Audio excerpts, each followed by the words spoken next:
तहरीक इंसाफ जहां एक के बाद एक अंदरूनी तनाज़ात में फंसती जा रही है और किसी भी मामले पर पार्टी की सिमत वाज़ेह नहीं हो रही है, तो वहीं पार्टी के अंदर से ये कोशिशें फिर से शुरू हो गई हैं कि इमरान खान को रिलीफ दिलाने के लिए एस्टैब्लिशमेंट से बातचीत का रास्ता निकाला जाए। इस हवाले से ईद के बाद से मुसलसल खबरें और दावे सामने आ रहे हैं। न सिर्फ खुद पीटीआई का सोशल मीडिया और हामी यूट्यूबर्स एस्टैब्लिशमेंट से बातचीत की कोशिशों पर एतराज़ात उठा रहे हैं और पार्टी रहनुमाओं की ट्रोलिंग कर रहे हैं, बल्कि जेयूआई जिसके साथ पीटीआई एक बड़ा अलायंस बनाने की कोशिशें कर रही है, उसने भी सवालात और खदशात का इजहार कर दिया है, जिससे मुमकिन अपोजिशन इत्तेहाद का क़याम खतरे में पड़ सकता है। मगर इन खदशात के होते हुए हाल ही में इमरान खान से मुलाकात करने वाले आज़म सवाती ने दावा किया है कि उन्होंने एस्टैब्लिशमेंट से बातचीत के आगाज़ के लिए काम शुरू कर दिया है। बुध को एक अहम शख्सियत से उनकी मुलाकात तय है, लेकिन इस शख्सियत का ताल्लुक एस्टैब्लिशमेंट से नहीं है।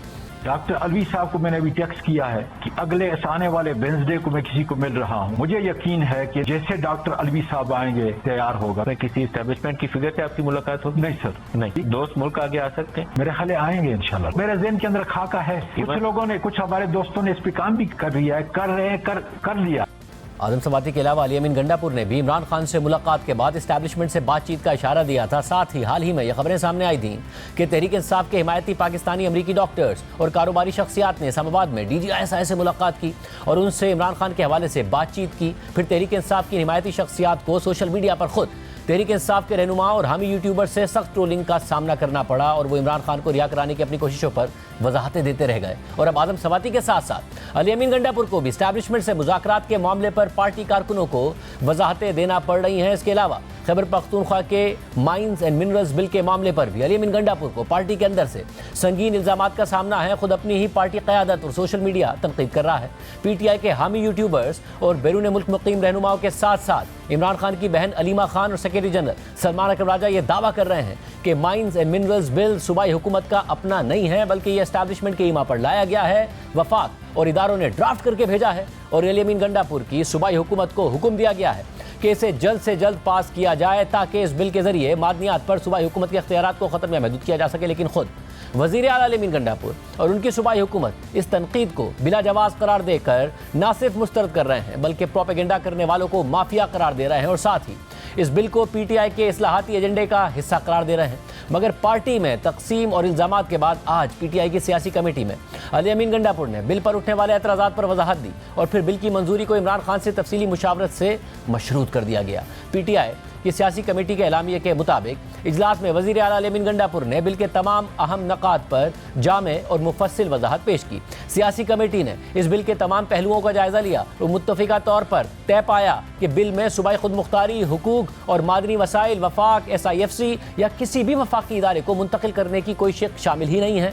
तमाम स्टेक होल्डर्स की मस्बत तजावीज़ को खुशामदीद कहा जाएगा। बिल की मंजूरी से कबल दीगर पार्लिमानी जमातों से मुशावरत जारी रहेगी। एलामे के मुताबिक खैबर पख्तूनख्वा असेंबली में बिल पेश किया जा चुका है और उस पर बहस जारी है, लेकिन यह बिल इमरान खान के एजेंडे, मंशूर, बयानिए और अवामी उमंगों के ऐन मुताबिक होगा।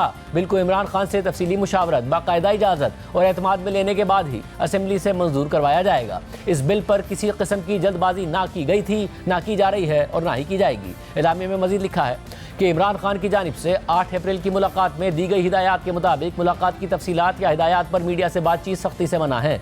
मुलाकात करने वाली शख्सियात हिदायत तहरीरी तौर पर पार्टी के मरकजी सेक्रेटरी इत्तलात को देंगे और वो तहरीरी हिदायत और बयानात सिर्फ और सिर्फ मरकजी सेक्रेटरी इत्तलात ही जारी करने का मजाज होगा। उनके अलावा किसी भी बयान को मुसद्दक़ा नहीं समझा जाएगा। पार्टी अहदेदार एक दूसरे के खिलाफ बयानबाजी से गुरेज करें, खिलाफ वर्जी पर शो कॉज नोटिस जारी होगा और जिनके पास पार्टी के ओहदे हैं उनसे जिम्मेदारियां वापस ले ली जाएंगी। सियासी कमेटी के इजलास के बाद मीडिया से बात करते हुए party chairman barrister Gohar Khan ने कहा कि अली अमीन गंडापुर ने बिल के हवाले से सियासी कमेटी में वजाहत दे दी है। जो लोग बिल पर एतराज़ कर रहे हैं वो इस बयान को देखने के बाद करें। इत्मीनान का इजहार किया कि इस बिल में कोई ऐसा शिक नहीं है जिसके जरिए से सूबे का कोई भी इंटरेस्ट, राइट, अथॉरिटी या इख्तियार जो है ना वफाकी हुकूमत या SIFC को दी जाएगी। अली अमीन साहब ने कहा कि जब तक ये सारे लीगल तरीके से क्लियर नहीं होता इसको प्रेजेंट नहीं किया जाएगा। अली अमीन साहब ने कहा कि जब तक ये खान साहब क्लियर नहीं करेंगे ये आगे प्रोसेस नहीं होगा। वो कह रहे हैं कि जितना भी हो ये उस तरीके से होगा। इस पर हमारी प्रेस इंशाल्लाह जल्दी आ जाएगी। मेरी सारे जो मीडिया वाले इस पे ऑब्जेक्ट कर रहे हैं, क्रिटिसिज्म कर रहे हैं, कुछ हमारे कुछ दूसरों के, मेरी उनसे रिक्वेस्ट है काइंडली आप उसको स्टेटमेंट को देखें, उसके बाद आप बात करें। लेकिन पार्टी के सेक्रेटरी जनरल सलमान अकबर राजा ये मौक़िफ़ दे चुके हैं कि सूबाई हुकूमत को हुक्म दिया गया है कि जल्द इस बिल को पास करवाएं। ये तरीक़ा दुरुस्त नहीं है कि सूबाई असम्बलियों को डिक्टेशन भेजी जाए। जिस तरीके से एक कानून तमाम सूबों को भेजा गया कि इतने दिनों में अपनी अपनी असम्बलियों से इसको पास कराओ, ये तरीका नहीं है एक वफाकी मुमलिकत में कानून साजी का कि डिक्टेशन भेजी जाए सूबाई असम्बलियों को। हम उस कानून को बगौर देखना चाहते हैं। लीगल कमेटी को नहीं भेजा गया, ये सूबाई हुकूमत को भेजा गया है और सूबाई हुकूमत को हुक्म दिया गया है कि इसको इतने दिनों में पास कराओ। हम देखेंगे कि इस हुक्म पे क्या अमल होता है और किस तरीके से होता है और कब होता है या नहीं होता।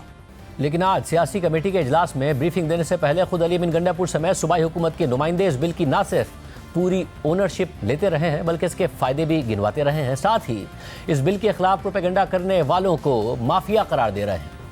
बड़ी क्लैरिटी के साथ सब सुन लें कि कोई भी किसी किस्म का सूबे का इख्तियार न तो फेडरल गवर्नमेंट और न ही किसी इदारे को दिया जा रहा है और न ही कोई दे सकता है और नहीं कोई हमसे ले सकता है। हम एक पॉलिसी जो अच्छी बना रहे हैं, मेरे ख्याल में ये कोई माफिया है जो चाहता है कि रिफॉर्म्स ना हो और पहले वाले हालात और जिस तरह चल रहे थे तो अच्छे इक़दामात के रास्ते में रुकावट डालने के लिए ये झूठे प्रोपेगेंडे किए जा रहे हैं। अभी असेंबली में डिबेट इस पे शुरू होगी। अगर कोई ऐसी चीज किसी ने कहा जहर कातिल है, अगर कोई ऐसा जहर है तो उसको निकाल के फेंक देंगे। और वैसे मेरे हिसाब से जहर नहीं है, थोड़ा सा हाइप क्रिएट हुआ है वो पता लग जाएगा। लेकिन अगर कोई जहर है तो आप एक बात याद रखिएगा, सवाल ही नहीं पैदा होता ओवर अ डेड बॉडी कि अगर कोई हम ऐसी कोई चीज कर जाएं या कोई करने दें किसी को। ईद से पहले पीटीआई दावा कर रही थी कि ईद के बाद जेयूआई के साथ अलायंस बनने जा रहा है। मामला काफ़ी हद तक तय पा गए हैं।